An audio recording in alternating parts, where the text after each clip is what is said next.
A tweet from the state minority leader this morning had us really talking in our morning meeting, actually. He warned a bill would, quote, open the prison gates for over 1,600 cold-blooded killers. ABC 10's Becca Hobbecker joins us in studio with what all this really means. Becca?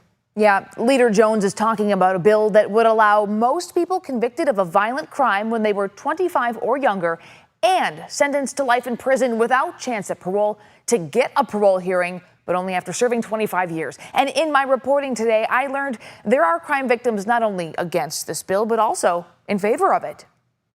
California Democrats are about to pass SB 672 to open the prison gates for over 1,600 cold-blooded killers. Those are the words of State Senate Minority Leader Brian Jones of San Diego.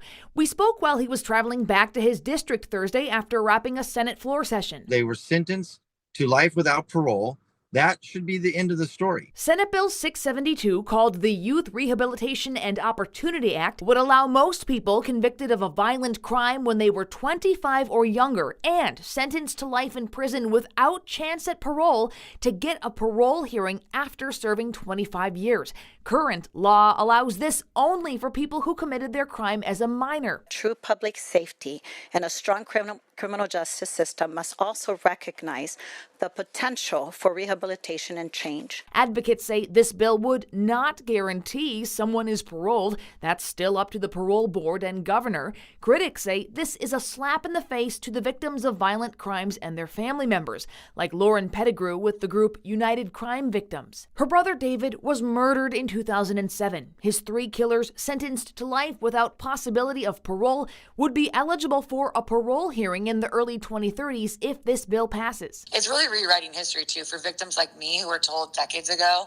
that these people would never get out of jail. The idea of spending the rest of my life going to parole hearings for 3 separate people, once they're eligible for parole, that won't end. But not all victims are opposed. Testifying last month in favor of the bill was Sonia Spencer, whose baby girl was killed in 1995 during a home invasion.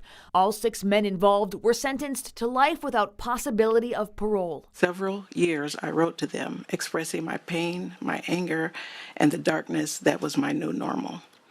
But only one responded with an apology for the harm that he caused. Kenyon Pitts and I corresponded over the years, and coming to know Mr. Pitts changed my perspective of life without the possibility of parole sentences. That is why I support SB 672. Those who have done the work have a chance at parole.